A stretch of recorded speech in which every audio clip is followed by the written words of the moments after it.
Alrighty, yo, what is going on for Body Support Mr. DDG94 back with another reaction video. Today we finna react to how bad was Michael Jordan at baseball? I heard that he wasn't really bad. It was just, he didn't learn. He wasn't fully developed yet. He had to adjust. He came from playing basketball to playing baseball. Total different approach that you have to take with those type of with those type of sports. Sports have two different approaches to them, so you have to take that into consideration. But I digress though. But anyways, though, without further ado, man, let's get right into it.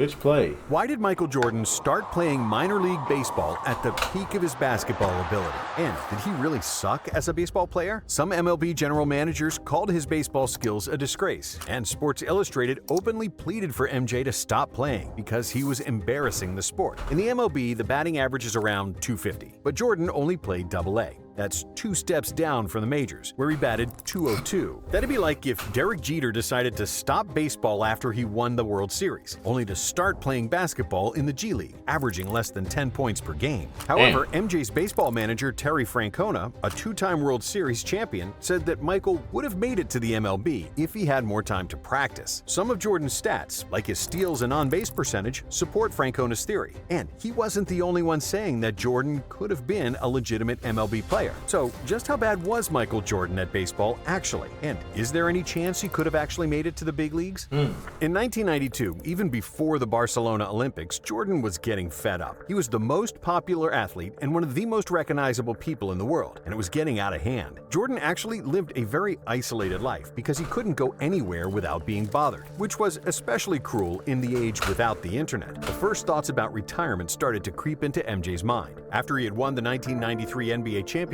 Jordan started contemplating retirement more seriously. But 1 month later, a tragedy struck, which cemented his decision. His father, James Jordan, was robbed and shot to death near his home in North Carolina, and Michael was devastated. On October 6, 1993, Jordan gave one of the most iconic and shocking press conferences in NBA history. If you ride a roller coaster for 9 years, don't you want to ride something else? Hey, yo. And that's where I feel right now. I've been on this roller coaster for 9 years.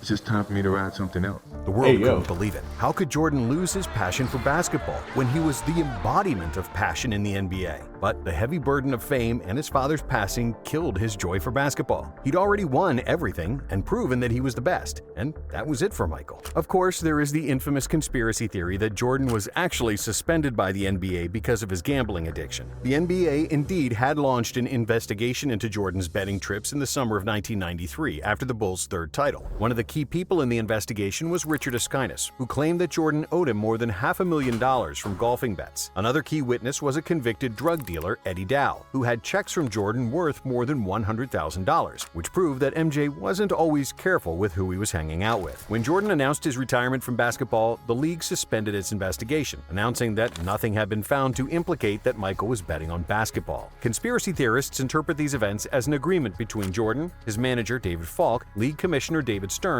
and Bulls owner Jerry Reinsdorf, according to which MJ would be absent from the NBA to preserve his and the league's image. In whatever version you want to believe, Michael was officially retired, and after several weeks, he approached Bulls owner Jerry Reinsdorf, who also owned the White Sox, that he wanted to start training to play baseball. So Reinsdorf made a call, and MJ started putting in work in the batting cage. After a few weeks, his workouts got more serious, and the word got out that Michael was considering a baseball career. MJ's agent, David Falk, received an offer from the Oakland A's, who promised Jordan a roster spot in the spring. But Michael didn't want to take any shortcuts, and he was loyal to Reinsdorf. And then, on February 7, 1994, the White Sox announced that they signed Jordan to a... That's very respectable. Like, don't give me no shortcuts because I'm Michael Jordan and you just trying to sell fucking tickets. No, let me develop, let me become great.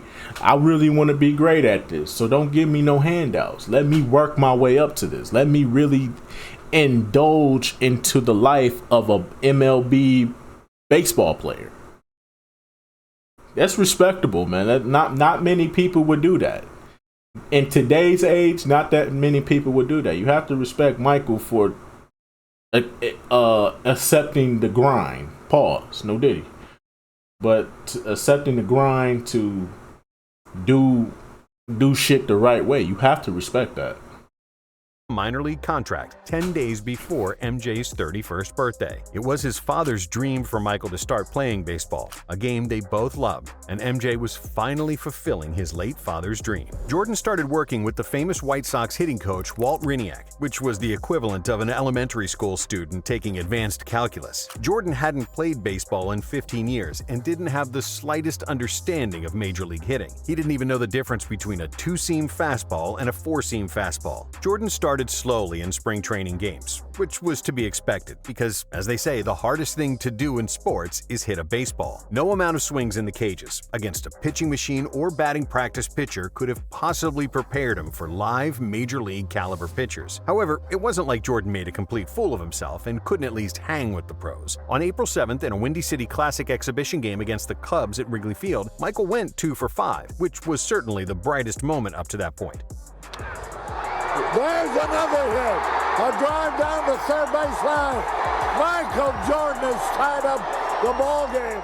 But it was clear that he belonged in the minor leagues and that you just can't show up and become an MLB player. I don't think I've proven I can make the team. That's just being honest, but I'm not going to give up. I'm trying to squeeze 5 years into 8 weeks. It just hasn't happened the way I wanted it to, Jordan said of his spring training with the White Sox. So he was moved to the Birmingham Barons, who were the White Sox AA affiliate. AA is a step down from AAA, where there are a lot of players on the cusp of making the majors, or former MLB guys who are struggling and working their way back up. While most AAA players have major league talent, in the AA, it's more hit or miss. Most pitchers in the lower minors have either a good fastball or a good breaking ball, but not both, and their overall game is not refined. This league was the perfect starting spot for Jordan, who was an elite athlete, but in baseball terms, he was a novice, like a talented high school freshman trying to play in the NBA. However, Jordan had a few things going in his favor. As Terry Francona put it, it was his ability, aptitude, and work ethic. MJ would spend entire days in the clubhouse with the same maniacal workload that got him to the top of the NBA. Barry Johnson, former Birmingham Barons relief pitcher, said, "I prided myself on my work ethic and getting to the field and putting in work, and you could not beat him to the field. He was there taking extra batting practice before batting practice. We'd play our games, and he was the last one there, finishing up with Mike Barnett, our hitting coach. I'm sitting here thinking, from a dollars and cents standpoint, this guy does not need to work this hard." And apart from working like a maniac,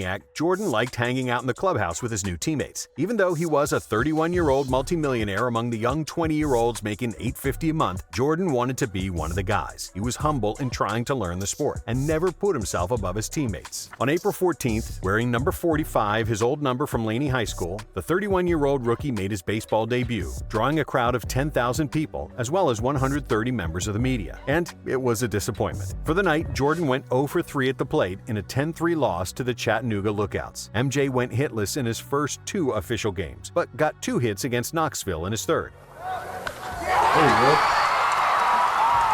By the end of the Barons' opening 6-game homestand, he was batting .250. Hey, say what you want, but it's progress. It's not a sprint. It's a marathon. You got it. It's a progress. It's all about just getting there. You know what I'm saying? Little steps can lead to big steps. You never know. But ahead of a 13-game road trip, Michael wasn't thrilled about a 12-hour ride in an old beat-up bus. However, he didn't want to impose himself and act like a spoiled star. So he first asked permission to get a modern bus for the team. In the end, he didn't buy a bus, but he worked out a sponsorship deal that secured a $350,000 state-of-the-art bus for the Barons, who immediately dubbed the vehicle the Jordan Cruiser. And on that first road trip, Jordan took off. He went on a 13-game hitting streak and finished the road trip with a .327 batting average. He looked like he could get to the MLB by the end of the year. But as his new hitting coach Mike Barnett said, it was bound to end. "I kept waiting for the pitchers to stop challenging him with fastballs and start throwing him breaking balls, and by the end of April, they were." Barnett's predictions proved to be correct. In May, Jordan's batting average was just .165, as he couldn't adapt to different types of pitches. He's attempting to compete with hitters who have seen 350,000 fastballs in their pro lives and 204,000 breaking balls. Baseball is a function of repetition. If Michael had pursued baseball out of high school, I don't doubt he would have wound up making as much money in baseball as basketball. But he's not exactly tearing up Double-A, and that's light years from the big leagues. Rangers pitching instructor Tom House. Before you can hit breaking balls, you have to recognize them, and that takes time and experience. But even then, after you have the epiphany, you have to learn how to act on it, how to pounce on the hangers. He was getting to that stage, Mike Barnett. And even though his coaches kept telling him that he was 3 times better than when he first started playing, there was no doubt that Jordan was getting a little discouraged, especially since his average dropped to 186 on July 29th. But on July 30th, during his 100th game and on his 354th at-bat of the season, Jordan hit his first home run. The pitch, it's a line drive to deep left center field. It's going, gone! Michael Jordan with his first professional home run. As he circled the bases, MJ pointed at the sky, giving his father an early birthday present. James Jordan was born on July 31st, and MJ dedicated the homer to him. It still makes me emotional because I wish he was there to see it, but I know he saw it. I know on the August feeling, 8th, brother. I Michael know the hit his feeling. second home run, and on August 20th, he hit another one. Call up in the 7th. It's a fly ball. That's deep left field. That's back and ball. He closed out the season with 1 3-hit game and a pair of 2-hit games, and his .276 batting average in August raised his season average to .202. Yes, he only hit 3 home runs, but nobody really hit homers for the Barons that year. They only hit 40 as a team, dead last in the league. Jordan did, however, strike out 114 times in 497 plate appearances, or 23% of at-bats, while the league average in the Southern League that year was 16.4%, significantly below Jordan's rate. After the season, MJ played in the Arizona Fall League, a development league for the top prospects in each organization, where he had a .252 batting average, showing signs of clear improvement. He improved his reactions, first-step quickness, and his ability to make decisions while on base. He was also adjusting. making more contact than he used to, albeit still lacking power. Shallow right center, and the catch is made.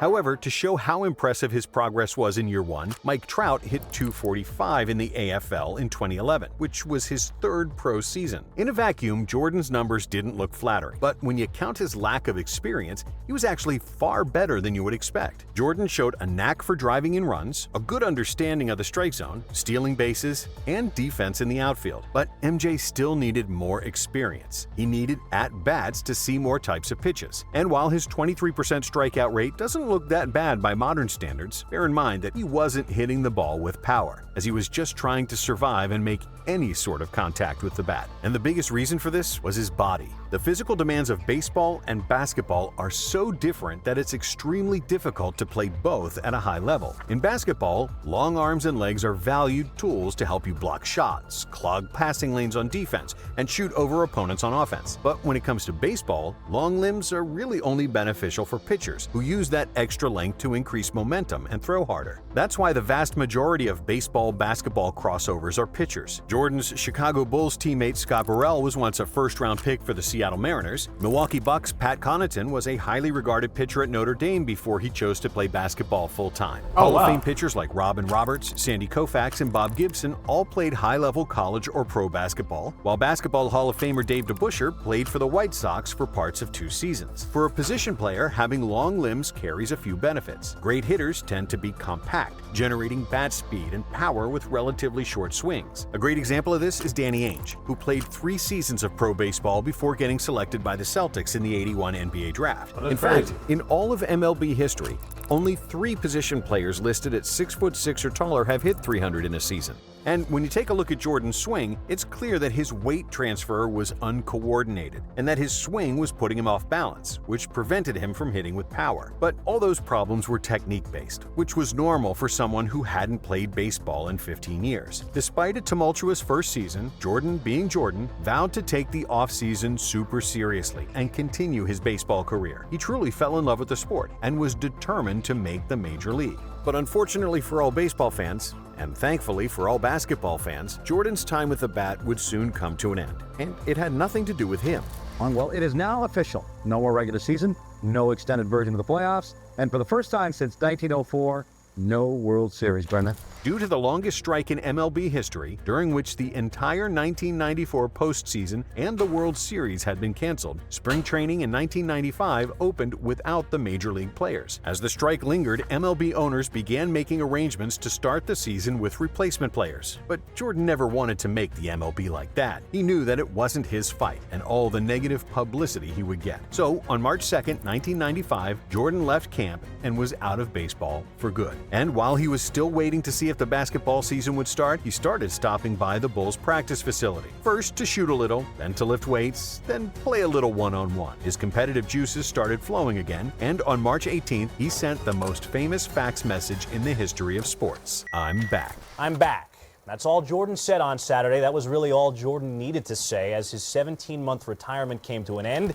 If there hadn't been a strike, I believe he would have stayed in baseball and would have reached the MLB, said Reinsdorf. Barron's manager Terry Francona and his hitting coach Mike Barnett would agree. I found out a couple of things about Michael. Number one, if you tell him no, he'll find a way to make it yes. And if you give him 3 years, 1,500 at-bats, he could find his way to the big leagues. I'm pretty sure about that, Francona. Between 1990 and 2020, there were roughly 8,000 players in the White Sox organization. Among all those yearly stat lines, which include combined minor league stats for players at multiple levels, Jordan is one of only 9 players to get 51 RBIs, 51 walks, and 30 stolen bases. 5 of those 9 players reached the big leagues. By the time he quit baseball in 1995, Jordan was 32 years old. If there wasn't a strike and he continued playing due to his work ethic and winning mentality, he probably could have made the MLB. But even this short trip to the world of baseball did Jordan a world of good. He fulfilled his father's dream, found peace, and rediscovered his love for basketball. And then we all know what happened next. The greatest three-piece to ever happen. Thanks for watching. And if you like this one, check out the next video and keep watching nonstop. They got a video on Iverson. Oh damn, I should have watched that. I would have watched that if I'd known that existed. Hey, but anyways though, this was a good video. Good video. Hey man, hey, if that strike didn't happen, most definitely I think Michael Jordan would have eventually got up to the big leagues, man. Most definitely. But nah, man, like I said, man, transferring from sport to sport is different. I can speak from experience playing football and then trying to go into the basketball season. Me starting off playing football my freshman year and then jumping from football to basketball within I want to say a 3-week span. It's very different because football, you gotta be toned up. You gotta be in the gym lifting weights, and you gotta be ready, bro. So when you shifting gears to basketball, you know what I'm saying, you're not lifting weights as much, you're running more. It's a lot. But anyway, so that's just gonna about do it for this one, man. I will see you all in the next video. Till then, peace out.